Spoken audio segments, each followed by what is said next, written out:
There was an earthquake in different regions of Morocco. People got really scared and left the houses. They're still standing outside right now.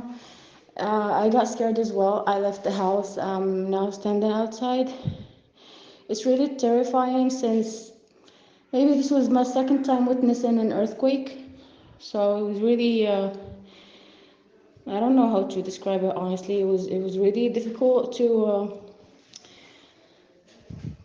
it was really difficult for me to experience this, to be honest.